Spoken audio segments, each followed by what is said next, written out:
क्या आपको भी ऐसा लगता है कि आपने अपनी पूरी जिंदगी बर्बाद कर दी और अब तो बुढ़ापा आ गया और अब तो बहुत देर हो चुकी है? तो रुक जाइए और निराश मत होइए, क्योंकि गीता जी के दूसरे अध्याय के आखिरी श्लोक 72 में भगवान श्री कृष्ण एक वाइल्ड कार्ड एंट्री देते हैं।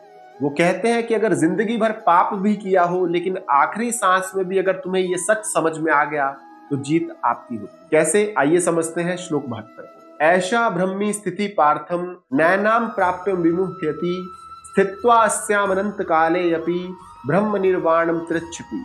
अर्थात भगवान श्री कृष्ण कहते हैं कि हे अर्जुन, आपका अपनी लाइफ में अपने अहंकार को त्याग देना ही स्टेट ऑफ गॉड है, और इसे पाने के बाद इंसान कभी भी किसी भी चीज की तरफ अट्रैक्ट नहीं होता।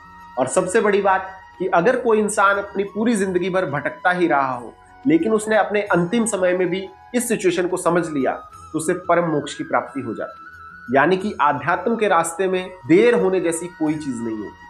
चलिए इस श्लोक के सार को एक एग्जाम्पल के साथ समझते हैं। मान लीजिए एक गुफा है जो कि 1000 सालों से बंद है, यानी कि उसके अंदर बहुत ज्यादा अंधेरा हुआ पड़ा है। और अगर आप आज उस गुफा के दरवाजे को खोले और एक दिया जला दे, तो क्या ये अंधेरा ये कहेगा कि रुको, मैं यहाँ पर 1000 साल से हूं और मुझे जाने में भी हजारों साल लगेंगे? नहीं, हजारों साल का अंधेरा एक पल की रोशनी से गायब हो जाएगा। तो दोस्तों, ठीक वैसे ही हमारा अज्ञान उसी अंधेरे जैसा है और ज्ञान एक रोशनी के जैसा। इससे फर्क नहीं पड़ता कि आप कितनी देर तक अंधेरे में थे।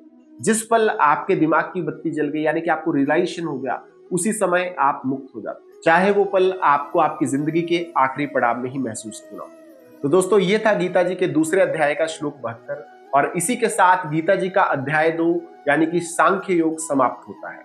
इस अध्याय में हमने आत्मा, स्थित प्रज्ञ व्यक्ति और शांति कैसे मिलती है उस सब के बारे में जान लिया। लेकिन यहाँ एक बहुत बड़ी गड़बड़ हो गई कि अर्जुन अब पूरी तरह से कंफ्यूज हो चुका है और वो भगवान श्री कृष्ण से झगड़ने वाला है कि हे केशव, अगर ज्ञान इतना ही श्रेष्ठ है, शांति इतनी ही अच्छी है, तो आप मुझे इस घोर युद्ध के लिए क्यों धकेल रहे हैं? और अर्जुन का ये तीखा सवाल ही शुरुआत करेगा गीता जी के अध्याय 3 की, यानी कि कर्म योग की, जहां भगवान श्री कृष्ण अर्जुन को बताएंगे कि सिर्फ सोचने से काम नहीं चलेगा, कर्म तो करना ही पड़ेगा।